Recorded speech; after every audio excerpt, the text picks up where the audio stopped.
When I got to work as Secretary of State, I opted for convenience to use my personal email account. Hillary Clinton's lawyers confirmed Friday that personal email account has been gutted since she left public office, a point sure to raise only more questions from Republicans and muddy Clinton's image as she presumably prepares to announce her candidacy for president. After it was revealed Clinton used a private email server in her home to conduct official Secretary of State business, Republicans demanded to see all emails related to the 2012 Benghazi attacks on the American embassy. In a response to the House Benghazi Select Committee's subpoena Friday, Clinton's attorneys confirmed all 30,490 work-related emails had already been sent to the State Department for review, and Clinton wants them made public. As for the 31,830 emails considered personal, the secretary chose not to keep her non-record personal emails and asked that all but the final 60 days worth of personal emails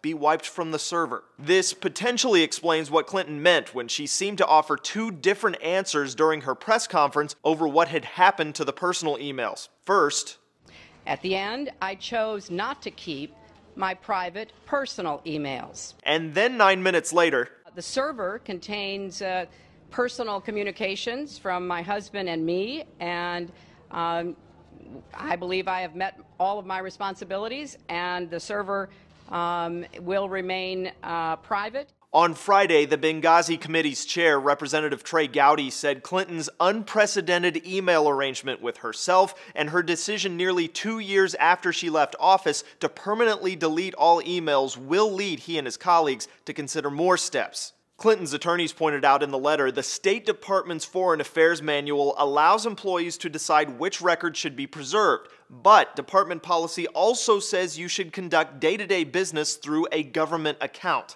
Even Clinton admitted she should have conducted official business through a second email account, and the transparency issue for such a high office has been damaging, at least in the media.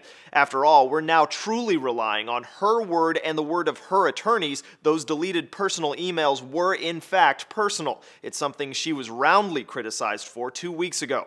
You just told us you didn't follow the rules because having two separate email addresses would be way too big a pain in the ass.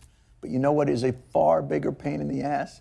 Trying to delete 30,000 emails. But as far as the options moving forward, Politico reports the Benghazi Committee plans to have Clinton testify twice, once in private and once at a public hearing. The House Committee on Oversight and Government Reform has also said it will look into Clinton's use of private email. And as far as whether this has had any tangible effect on her political ambitions, it doesn't look that way so far. Clinton remains the overwhelming favorite to win the Democratic nod for president. And the Huffington Post's running average of 30 different pollsters shows her favorable ratings went up 0.1% since March 2nd when the New York Times broke the email story. Her unfavorable rating also ticked up, but only by 0.2%.